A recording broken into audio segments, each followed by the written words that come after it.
नमस्कार। आज देश की तमाम फटाफट खबरों में आपका स्वागत है। सोने चांदी के दामों में पिछले कुछ सत्रों में औसतन मामूली बढ़ोतरी दर्ज की जा रही थी। वहीं मंगलवार को दोनों ही धातुओं में गिरावट आई थी, लेकिन बुधवार को वैश्विक बाजार का सपोर्ट मिलने के बाद दोनों ही धातुओं में जबरदस्त उछाल आई।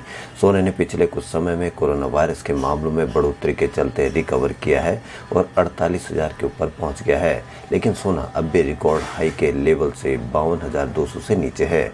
कोरोना के मामले घट रहे हैं और दुनिया में अर्थव्यवस्था में सुधार के संकेत हैं। ऐसे में सोने के दामों में गिरावट भी दर्ज की जा सकती है। चक्रवाती तूफान यास के बुधवार को देश के पूर्वी तटों से टकराने के बाद भारी बारिश हुई। बुधवार रात यास 75 किलोमीटर प्रति घंटे की रफ्तार की हवाओं और भारी बारिश के साथ झारखंड की सीमा में पहुंच गया। चक्रवात के दौरान 145 किलोमीटर प्रति घंटे की रफ्तार से तूफानी हवाएं चलने से कई मकान क्षतिग्रस्त हो गए, खेतों में पानी भर गया। इस चक्रवात ने बंगाल और ओडिशा में जमकर तबाही मचाई। ज़्यादातर इलाकों में लगातार बारिश के कारण बाढ़ जैसे हालात हो गए हैं। अब बिहार और झारखंड में भी मुसीबतें बढ़ती हुई दिखाई दे रही है।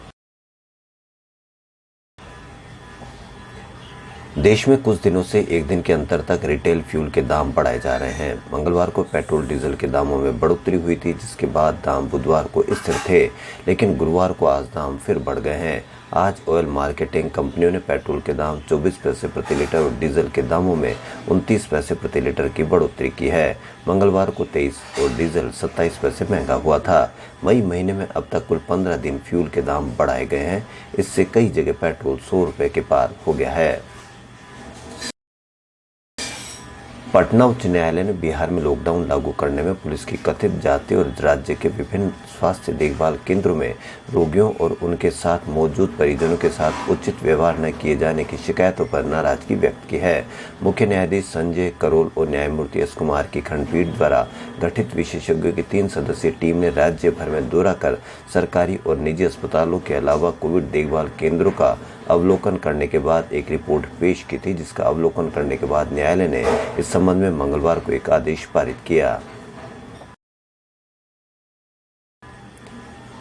इंडियन मेडिकल एसोसिएशन ने प्रधानमंत्री नरेंद्र मोदी को पत्र लिखकर मांग की है कि कोविड-19 के उपचार के लिए सरकार के प्रोटोकॉल को चुनौती देने तथा टीकाकरण पर कथित दुष्प्रचार वाला अभियान चलाने के लिए योग गुरु रामदेव पर तत्काल राजद्रोह के आरोपों के तहत मामला दर्ज होना चाहिए। आधुनिक चिकित्सा पद्धति से इलाज कराने वाले डॉक्टरों के प्रमुख संगठन ने एलोपैथी के खिलाफ कथित अपमानजनक बयान के लिए रामदेव को मानहानि का नोटिस भी भेजा है। संघ ने उनसे 15 दिन के अंदर माफी मांगने को कहा है। उसने कहा कि ऐसा नहीं होने पर वह उनसे 1,000 करोड़ रुपए की क्षतिपूर्ति राशि मांगेगा। आईएमए के अनुसार एक वीडियो में रामदेव ने दावा किया कि वैक्सीन की दोनों खुराक लेने के बाद भी 10,000 डॉक्टर और लाखों लोग मारे गए हैं। उन पर देशद्रोह के आरोपों के तहत कार्रवाई की जानी चाहिए। बीते दिन साल का दूसरा और पहला पूर्ण चंद्र ग्रहण था। साथ ही 6 साल में पहली बार सुपर मून और चंद्र ग्रहण का संयोग बना, यानी आसमान में चांद आम रातों के मुकाबले ज्यादा बड़ा और चमकीला दिखाई दिया। अमेरिका, ऑस्ट्रेलिया, ब्राजील और रूस समेत कई देशों में शानदार नजारा देखने को मिला। आज चांद धरती के सबसे नजदीक था। शाम को 7:19 पर खत्म हुए चंद्र ग्रहण को भारत के कुछ हिस्सों में देखा गया। ज्यादातर देशों में चांद बड़े आकार के साथ लाल रंग में भी दिखाई दिया। इस कारण इसे ब्लड मून या सुपर फ्लावर ब्लड मून भी कहा जाता है।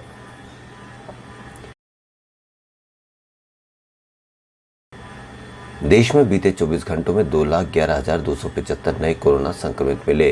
इनमें से ज्यादातर 2,82,924 मरीज ठीक भी हुए। 3,841 की मौत हुई। थोड़ी चिंता की बात यह है कि 2 दिन से नए केस में मामूली बढ़ोतरी दर्ज की जा रही है। इससे पहले 24 मई को 1.95 लाख, 25 मई को 2,08,000 कोरोना रिपोर्ट्स पॉजिटिव आई थी। एक्टिव केस यानी इलाज कर रहे मरीजों की संख्या में भी लगातार गिरावट आ रही है। हरियाणा के गुड़गांव में 84 साल के बुजुर्ग मोहब्बत सिंह का इलाज मोनोक्लोनल एंटीबॉडी कॉकटेल दवा के जरिए किया गया। उन्हें कोरोना समेत कई सारी बीमारियां थी। मोहब्बत सिंह एंटीबॉडी कॉकटेल दवा से ठीक होने वाले देश के पहले व्यक्ति बन गए हैं। इससे पहले पिछले साल तब के राष्ट्रपति अमेरिकी डोनाल्ड ट्रंप को भी कोरोना पॉजिटिव होने के बाद इसी तरह से ठीक किया गया था। मोहब्बत सिंह का पिछले 5 दिन से गुड़गांव के मेदांता अस्पताल में इलाज चल रहा था। मंगलवार को उन्हें इस दवा की पहली डोज दी गई। मेदांता अस्पताल के चेयरमैन डॉक्टर नरेश त्रेहान ने बताया कि मोहब्बत सिंह को एंटीबॉडी कॉकटेल दवा लेने के एक दिन बाद यानी बुधवार को डिस्चार्ज कर दिया गया।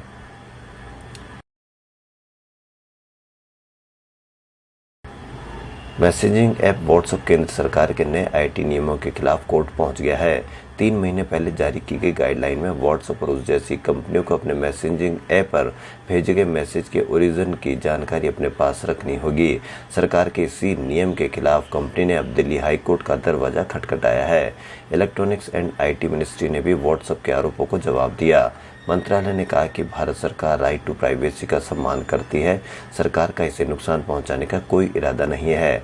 जब व्हाट्सएप को किसी खास मैसेज के ओरिजिन का खुलासा करना जरूरी हो, ऐसी जरूरतें सिर्फ उन्हीं केस में होती है जब किसी खास मैसेज पर रोक जरूरी हो या कंटेंट जैसी गंभीर अपराधों की जांच और सजा का मसला हो।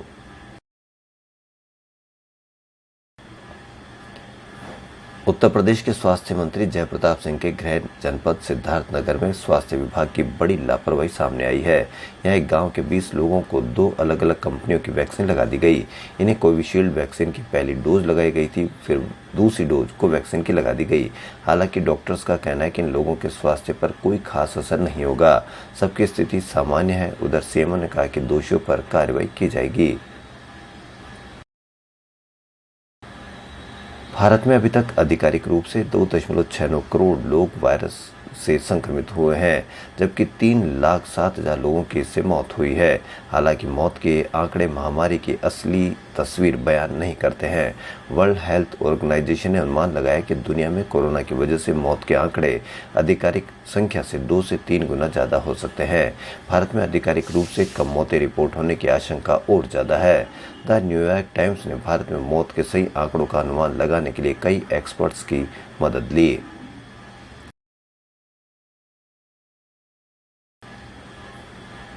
दिल्ली के मुख्यमंत्री अरविंद केजरीवाल ने बुधवार को वैक्सीन की कमी पर केंद्र सरकार की खिंचाई की।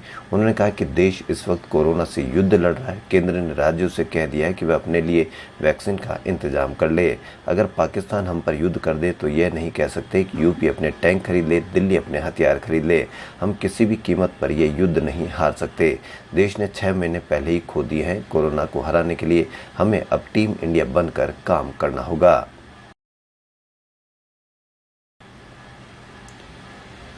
बॉलीवुड अभिनेता कुणाल खेमू ने बीते मंगलवार को अपना 38वां जन्मदिन मनाया। इस मौके पर उन्होंने करीना कपूर खान के साथ बहुत से बॉलीवुड सेलिब्रिटीज की तरफ से भी जन्मदिन की शुभकामनाएं मिली है।